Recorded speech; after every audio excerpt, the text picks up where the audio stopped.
Hurrimat alaykum, now a very big law of Islam. Whom you cannot marry, the women whom you can never marry. Hurrimat alaykum, forbidden to you in marriage are, number one, ummahatukum, your mothers, grandmothers, paternal grandmothers, maternal grandmothers. Wa banatukum, and your daughters, daughters of your daughters, daughters of your sons, down. Wa akhawatukum, and your sisters. Wa ammatukum, and your paternal aunts. Wa khalatukum, and your maternal aunts. Wa banatul akhi, and the daughters of your brothers. Wa banatul ukhti, and the daughters of your sisters. Wa ummahatukum allati arda'nakum, and those of your mothers who have suckled you. Mothers by suckling, who have suckled you, and they have also become mothers to you.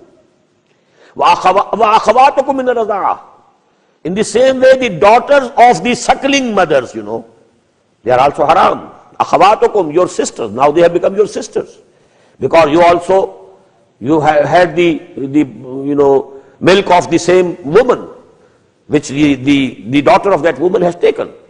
Wa ummahatu nisaikum, and also the mothers of your wives. Wa rabaikum allati fi hujurikum, and your foster sisters and your stepdaughters who are under your wardship and guardianship. From min nisaikum allati dakhaltum bihinna, min your wives in whom you have gone. You have married a woman, she was married to another person before, who was deceased, who died, or who divorced her. And she had a daughter from the former husband. Now when you have married this woman, that daughter has come also. Now you are the guardian. You are the stepfather of that daughter. You can't marry her also. But if you have not had the sexual intercourse with this woman, and you have divorced it, the divorced her again, without having a sexual intercourse, then you can marry the daughter of such a woman, such a wife, with whom you didn't have any sexual intercourse. فَإِن لَمْ تَكُونُوا دَخَلْتُمْ بِهِنَّ, if you have not gone into them, if you have not had the sexual intercourse with them, فَلَا جُنَاحَ عَلَيْكُمْ, so it is not forbidden for you to marry the daughters of such women. وَحَلَائِلُ أَبْنَائِكُمْ, and also forbidden are for you the wives of your sons. But sons, those الَّذِينَ مِنْ أَصْلَابِكُمْ, who are from your own loins, not the so-called sons, the adopted sons. There is no question of any adopted son in Islam. Nothing of the sort. The sons are only from your own loins, who are from your own progeny. وَأَن تَجْمَعُوا بَيْنَ الْأُخْتَيَيْنِ, and it is also illegal for you to have two sisters at once, at one time in your marriage. You can't marry the sister of your wife. You can't join them together at one time. And here also please note that the Prophet ﷺ has added to this list. You can't have two sisters in marriage at one time. You can't have one woman and the paternal aunt or the maternal aunt of that woman at one time as wives. So the Quran says only sisters, but the Prophet added the wife and the paternal aunt. They can't be added together in one marriage. One woman and the maternal aunt, they can't be taken together by one person in marriage. Illa ma qad salaf, except what has already passed, what has been done in the past, well, that is to be condoned. Inna Allah kana ghafuran rahima, verily Allah subhanahu wa ta'ala is forgiving and merciful. Wal muhsanatu minan nisa, and also those women who are married to other people, muhsanat. Now please understand this word, hisn. Hisn means a fort. Hisn. Muhsan is one who is fortified, protected within the walls of a fort. Muhsan. Muhsana is a woman who is in the protection of a husband already, who is in the fort. That marriage, bond of marriage is like a fort for her. And that is a protection for her. The husband is to protect her chastity. So that is the muhsanat. So women who are already married to other people, who are in the fold of nikah already, they are also haram for you. You can't marry them. So that is another list, the thing added to that list. Illa ma malakat aymanukum. But there is an exception to this. If a non-Muslim woman, she came to you as a captive, as a slave girl, although she has a husband, back home, but now her status has changed. She is a captive. She is a slave girl. Now you can marry her. So this is an exception. Although she is married, but the husband is back home. He is not here. And she has been captured in war, in battle by the Muslims. So already, even if she has been married to some person, she can be taken in marriage by a Muslim. Kitabullahi alaykum. This is the ordinance of Allah upon you. These relations, these, don'ts. Don't marry this, don't marry this, don't marry this. These are muharramat abadiyah. You can never marry your own daughter. You can never marry your own sister. You can never marry your own mother. You can never marry the daughters of your brothers or sisters, and so on and so on. وَأُحِلَّ لَكُمْ مَا وَرَاءَ ذَلِكُمْ أَن تَبْتَغُوا بِأَمْوَالِكُمْ. And the rest of all women, they are permissible for you. They are allowed for you. They are halal for you. That you take them into marriage, and تَبْتَغُوا بِأَمْوَالِكُمْ, through your wealth. You pay them the dowry, the mahr, محسنين غير مسافرين. But the intention should be to bring her into the fold of nikah. محسنين غير مسافرين. It should be in wedlock and not in license or fornication. Not only you to satisfy your sexual urge. No. This is going to be a sacred relationship, a lifelong relationship of a husband and a wife. That is the way that you can have a woman in marriage. Not, a timely pleasure, just, a sensual gratification at a time. That is not permissible. That is haram. That is fornication.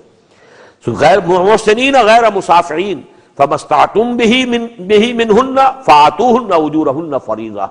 Now, when you have benefited from them, you have taken the sexual pleasure from them, you must pay them their mahr, their dowry. You must pay them.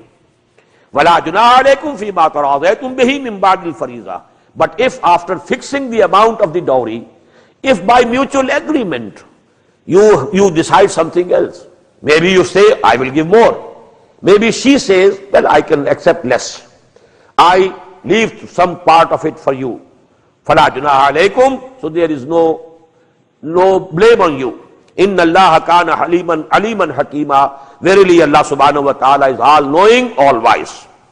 وَمَنْ لَمْ يَسْتَطِعْ مِنْكُمْ طَوْلًا أَنْ يَنْكِحَ الْمُحْصَنَاتِ مِنَ الْمُحْصَنَاتِ الْمُؤْمِنَاتِ.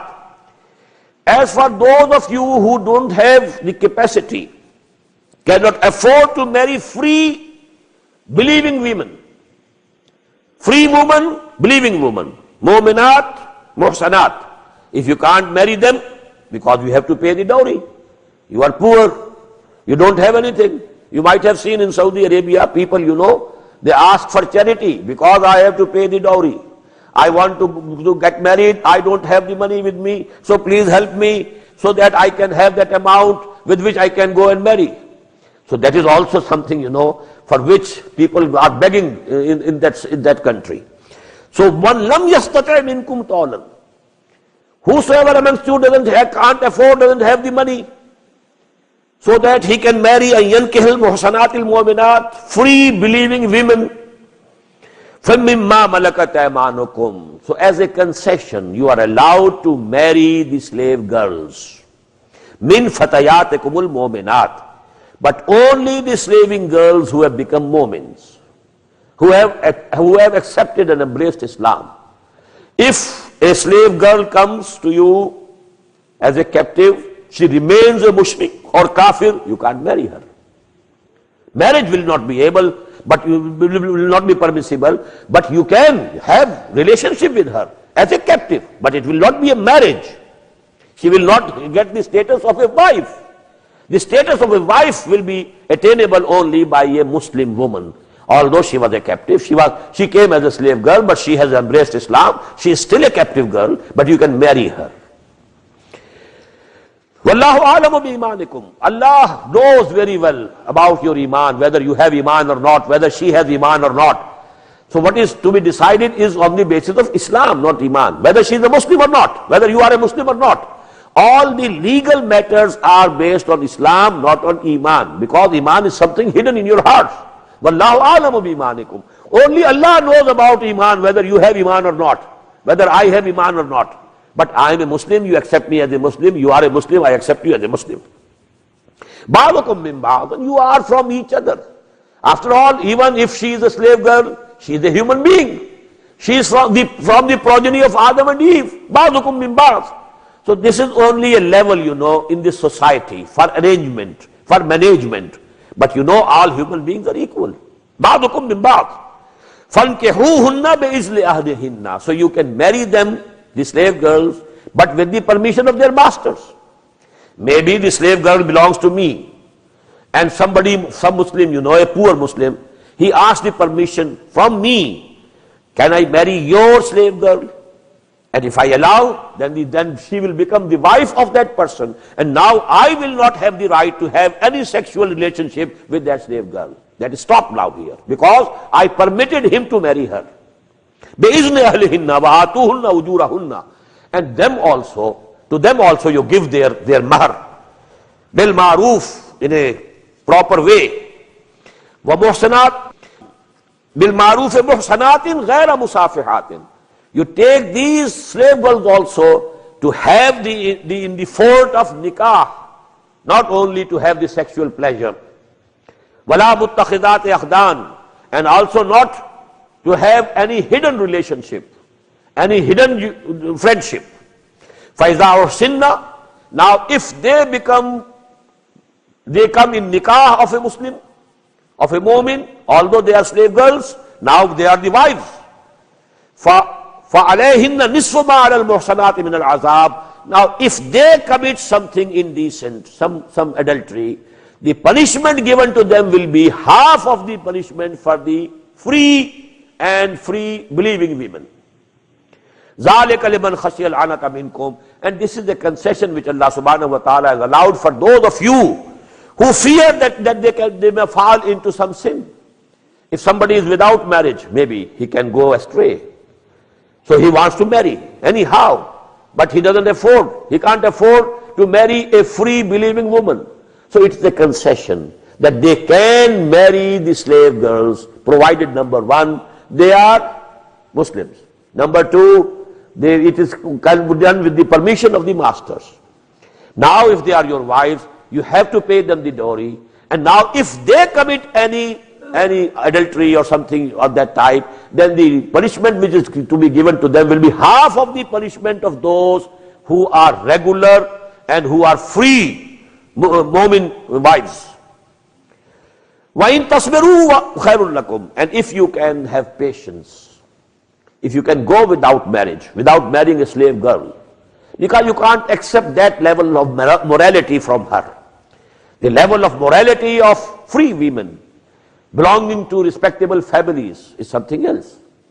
And the level of morality that you can expect from these slave girls who have been captives, who have been, having the sexual relationship with their masters, the level cannot be the same. So try not to marry the slave girls, but if you think that you can fall into some sin, bigger sin, you may go towards adultery or fornication, then it is better. This is the concession from Allah subhanahu wa ta'ala, that at least you marry a slave girl.